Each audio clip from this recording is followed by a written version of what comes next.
আজকে। এই যে আমটাকে কেটে ধুয়ে জল ঝরিয়ে রেখেছি, একটু বড় বড় করে ঝুরো ঝুরো করে নেবো, একটু মোটা মোটা থাকবে।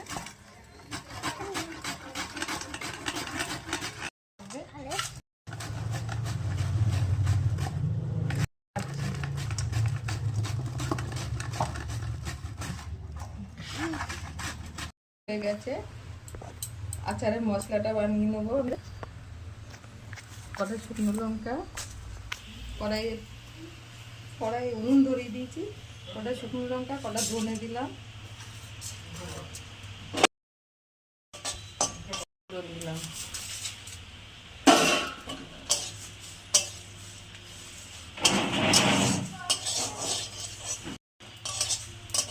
একটু কালো সর্ষে আর অল্প একটু সাদা সর্ষে দিয়ে দিলাম। ঠান্ডা করে গুঁড়ো করে নেবো।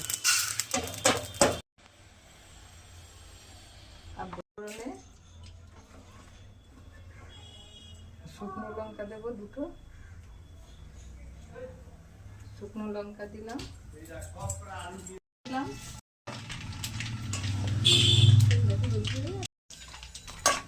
রসুন দিলাম।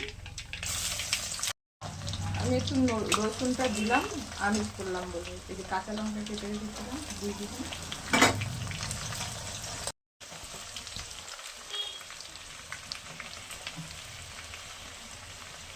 হলুদ দিলাম,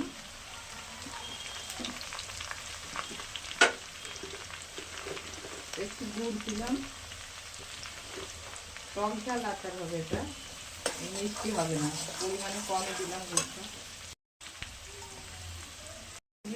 ভাজা হয়ে গেছে, এবারে মশলাটা গুঁড়ো করে রেখেছিলাম দিয়ে দিলাম। লঙ্কাগুলো বেশি ভালো গুঁড়ো হয়নি, থাকবে দিয়ে দিলাম।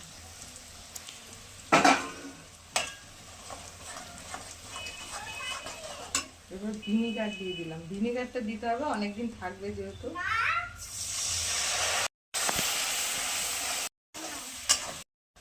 আমের মধ্যে ঢেলে দেবো।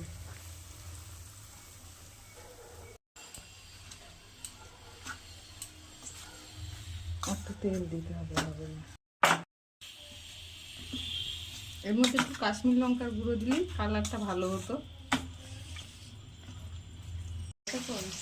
আছে, ঠান্ডা হয়ে গেলে আমি এই যে ছোট ছোট বয়ামগুলো রেখেছি এটার মধ্যে ভিনিগারটা দিয়েছি। ভিনিগারটা না দিলেও হয়, কিন্তু দিলে নষ্ট হবে না আচারটা। এইভাবে রেখে দিয়ে ইচ্ছা করে রোদ্দুর দেবেন, না দিলেও চলবে, দিলে একটু ভালো হয়। বয়ামে ভরে রেখেছি, কাঁচের বয়াম না হলেও চলবে। এটা রেখে দেবো, একটু রোদে দেবো, মাঝে সাঝে একটু রোদে দিয়ে রেখে রেখে খেতে হবে। এটা আর ভরেনি, এটা হাফ হয়ে গেছে।